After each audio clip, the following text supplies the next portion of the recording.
আপনি এটা কল্পনা করতে পারেন তার সীমাও সে ছাড়িয়েছে। কি ভয়ঙ্কর কাণ্ড করেছে আমার হরিলাল।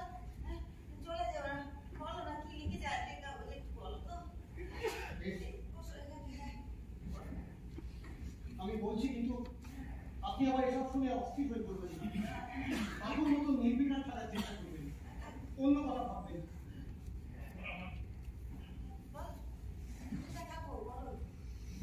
সাম্প্রদায়িক জোট এখন হরিলালকে মৌলবীর আসনে বসিয়েছে।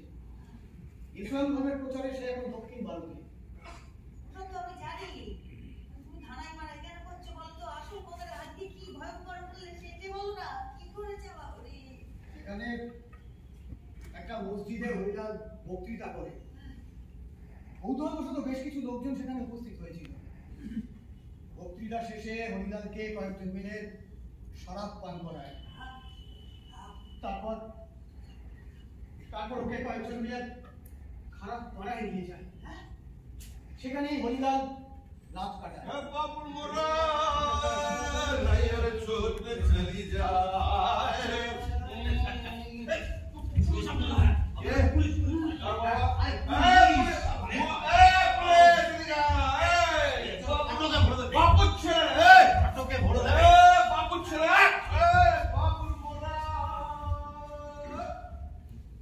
ছেলে বলে বিচারকটাকে কড়া শাস্তি দেননি বটে, তবে বেকসুর খালাসও দেননি।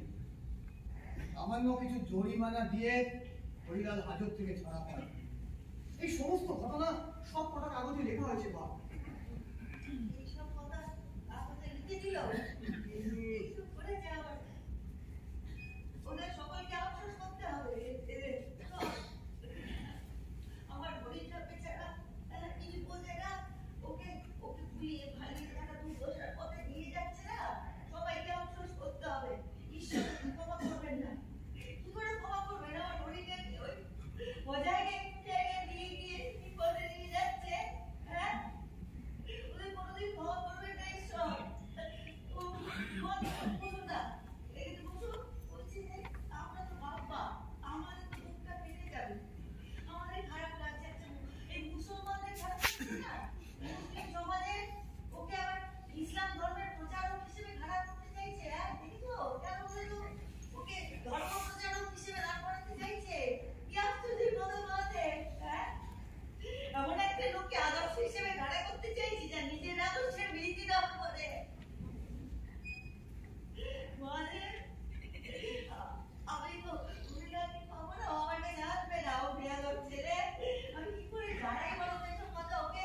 তুমি আমার কথাগুলো গুছিয়ে কাগজে লিখতে পারবে? কাগজ পড়ে তো সে আমার ছেলে, ও তাহলে জানতো। লিখবো বা লিখবো, আপনি যা যা বলবেন সব লিখবো। লিখে সেগুলো ছাপানোর ব্যবস্থা করবো, তারপর হরিলালকে পৌঁছে দেওয়ার ব্যবস্থা করবো। আর কি লিখতে হবে আমাকে বলুন। আর কি লিখবে? লিখে কি হবে বলো তো? যে নিজে থেকে বোঝে না তাকে লিখে কি পাল্টানো যায়? তবু লিখো। লিখো যে ওর এইসব কাজ কারবার দেখলে না মায়ের বুকটা ফেটে যায়। বাপও দুঃখ পান জানো। উনি লুকিয়ে চোখে চলতে বললে তুমি বললে নির্বিকার সংযম, লুকিয়ে চোখে চলতে পারলে আমার কাছে আমাকে বলে সংযম করো, সহ্য করো। আমি কি করে শান্ত থাকি? আমি যে মা, আমার 50 বছর বয়সী ছেলে কাঁচা ঘুরের মতন ছটপটিয়ে বেড়াচ্ছে, আমি কি করে শান্ত থাকি বলে তো বলে? আমি ভালো কিছু শেখাই তোকে? সবই বলে দিয়েছি বলো, আমি শিখিয়ে ওই বিফল দিয়েছে, সর্বস্ব জলাঞ্জলি দিয়ে মুসলমান হয়েছে আমার ছেলে। সব ভুলে গিয়ে তুমি মুসলমান হলে। বাবু বললে